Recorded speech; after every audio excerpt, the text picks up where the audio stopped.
Hey everyone, welcome back. Now, this is a little bit of a different video. This is a raw upload from stream because I do know some of you have been asking if I can get initial builds out earlier when a new update drops. So, well, we theory crafted this one in advance and threw it on Qorvex now. I do already have a nuke build to show you already based on his kit, so let's take a closer look at it. The main thing you need to know here is all you really need is a primer. I just chose Epitaph because I'm used to it, but you can literally take anything you want. Do make sure of whatever sources and tools you use for your primer today can apply at least 3 status effects, because Manifold Bond with Cordon on our Nautilus is one of our main strats. However, I will also explain what you can do if you do not have access to this. So this is just a stereotypical viral Epitaph primer. Encumber, also handy for the Manifold procs too. But otherwise, this is our Qorvex build. You'll notice it says 4 Forma. Actually, this is a 2 Forma build. Notice we have 12 spare capacity. You don't need the max rank flow. You can use a normal one and also unforma this. So then, well, there's your 2 Forma build. One of the polarities, and then it was an aura forma what I used. Do recall that his 3 gives him status immunity, so I don't need Prime Sure-Footed because this has no duration.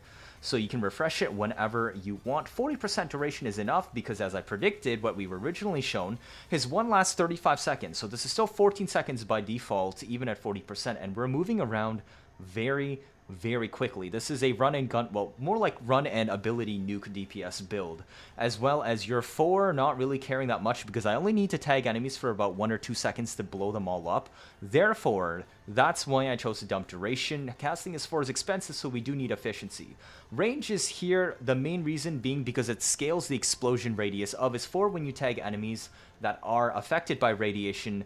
Do recall, this video is not a full breakdown on its kit. It's for those that already have a rough idea on what he does and wants a simple, quick setup to go right after the update ships. Now, I chose Pillage here because this is a min-max build for all the way into Endurance. Basically, this is a 234 strength build with Molt Augmented and Materize Sling Strength. That's plus 100%. I have Power Transfer for extra casting speed, but if you don't feel that's enough or you don't want to use it, then casting speed shards. But this is important because this will bump me above 328 strength, which is the breakpoint required with corrosive projection for Pillage to full strip in a single cast. You don't need this for your 4 to completely delete everything at base steel path. You will notice when you're playing around with him that armor strip is not required at those type of levels. However, as I said, this is for endurance. So this allows your 4 to basically nuke near instantly. Everything will die within 1 to 2 seconds if you're running Pillage. Otherwise, you can use his default kit, but do keep in mind his original second ability only squishes enemies in from the left and right to the center in a straight line. Your 4 does pierce through with body punch through, so it will be able to hit all of them and trigger all of the radiation stacks. However, because they're not all bunched up in one spot, but they're spread out in a line, they will not have that kind of quadratic scaling damage that I've showcased on many builds in the past. So yes, you can use him with this exact type of stat layout because strength also helps the scaling on his 4 even if you don't use an armor strip and use base kit only. But if you want better performance, I would recommend subsuming a grouping helmet like Ensnare or Airburst or Coil Horizon or Larva over his 2. So yeah, that's pretty much the build. Rolling Guard here is flex, just a little bit of safety if I want to remove some dumb pesky status effects if I'm not using Pillage. Do keep that in mind. I said here, this is if you're not using Pillage, because remember, Pillage cleanses as well. But if you're on base kit and your 3 drops off, that's there. But if your 3 is still active, then this does basically nothing unless you just want your iframes. Change this to whatever you feel like changing it to. Besides that, let's get right into the gameplay. Oh, wait, there's one last thing I forgot to mention. Nautilus Build. Manifold Bond Cordon. The rest of the build is stock. You should understand how this works by now. Assault mode is only here so that I can proc extra status effects with Hellstrom and an AoE when I group that I don't have on my Epitaph, so I get even easier Manifold procs if I forget to shoot them with my Epitaph. But otherwise, this build is very stock. There's nothing super specific for Qorvex here. And as I said, if you don't have access to Nautilus, just subsume a proper grouping tool onto Qorvex or just use his base kit. So yeah, let's head into mission. His passive, by the way, is he grants 3 meters punch through to, well, all weapons. I don't know how this affects AoE type stuff, which if it's going to bork it or shoot it outside of the well, map or not exploding properly on enemies, but it should be perfectly fine, so I wouldn't be too worried about it. If you've seen my Sevagoth build video recently, this is very, very similar to that. It's essentially like running... Let me turn this down a little bit more. It's essentially like running the Reap and Sow setup, but you don't need to catch Reap and Sow. Your 4 is Reap and Sow combined.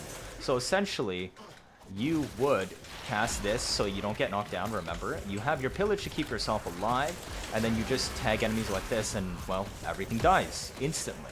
Remember that if you don't have access to this, you'd just be using his 2 or a grouping tool instead. And it really just as simple as that. If you just want a build that can kill stuff really, really easily on Steel Path with Qorvex without needing weapons, this is all you need.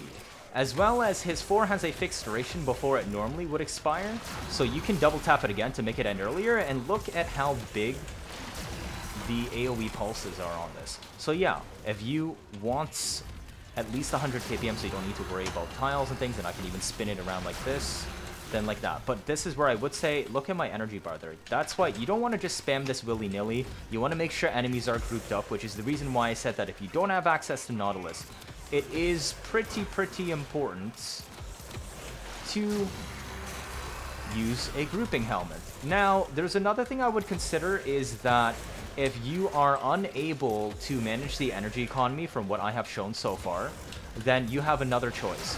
You can bring strength Archon shards and substitute Blind Rage out for Transient Fortitude, and then take a little bit of a duration hit, but that should still generally be enough for these to work.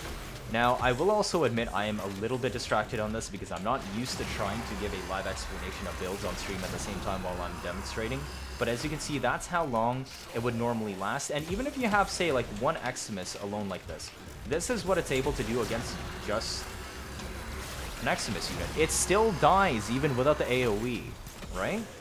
So you don't really need to worry too much about it. Now, it is not, as some people I have mentioned in chat right now saying, is it just Radiation Gyre? It is not, because your DPS ability is not persistently active at all times. However, it's just 2 button presses, and that's it. And because it does so much damage, watch. If I pull up these enemies here, I can literally go like this, tap them, immediately cancel, and they die. And there's other enemies around them that are also taking a fair bit of damage. I did not tag them with Pillage, but that's why I said that Pillage can help the build go a long way. See? Now they're already dead. And that's all you really need to know. When an Acolyte shows up, which I will be able to show you in a couple of minutes, that they also can't really do anything about this. Also, notice how I have not recasted my 3 at any point so far. I still have a shit ton of stacks because of how this 3 works, and you can just keep regaining stacks on it as well as you kill enemies that are affected by radiation and slapping them with your 4. So they are just unable to make it through my status immunity from my 3. So it's a very, very simple frame on the surface. If you go the ability route, you will have to stay tuned for more unusual stuff, because I do have more builds that I'm going to be crafting for weapon platform stuff or unusual strats, but this is the most basic thing that we came up with in advance before the update shipped. Now that it's here, we're just showcasing it, and this is literally what it does. Or as some people would say, Wisp's Soulgate, if it was actually good. Right? If it was actually good. Also, if you do not have access to Energize, you can bring Arcane Steadfast, because half of your cast is an expensive ability like this. Yep, one-shot video they made a month ago, it won't break it, because the point of that video was also to demonstrate that it doesn't matter if you one-shot anymore. The bigger message in that video was not that you can one-shot Archons, it's that while you can, there's no point in one-shotting them. So the video still stands as is, especially because I also showed in the video that text boxes of, this is not a min-max build, I'm just demonstrating ways to take down Archons, and the reason on why one-shot is not really worth it and is, well, unnecessarily clunky. But yeah.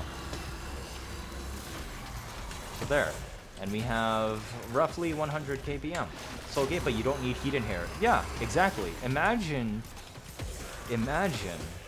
Radiation DPS Soul Gate, and it does better damage than a Heat Inherit Soul Gate. Here's our Acolyte. Here's our Acolyte, and then we can leave. This is it. And remember, you can always bring a Brahma or something around if you don't get things to work properly. So, where's the Acolyte? You just sit here. Oh, of course it's Violence. You piece of shit. Also, even when Violence nullifies you, you retain your stacks on your 3. So I'm not sure if you noticed that.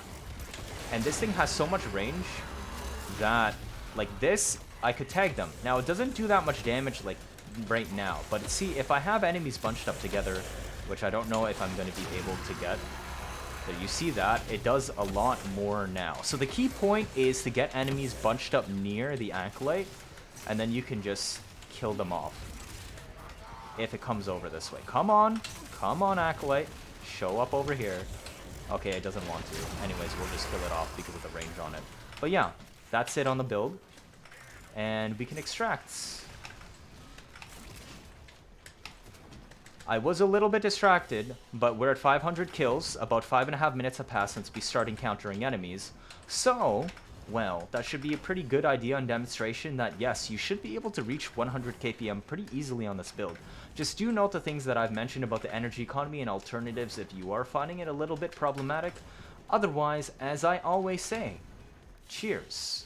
Because, well, I always try my best to give you the content as fast as I can. 79.5% of you are not subscribed. Or maybe you're tired of hearing this. But, well, as I said, it does help the channel out a lot. And do smash that like if you found this build useful. That'll be it for this video. Stay tuned for my actual Qorvex upload, and I will see you all next time.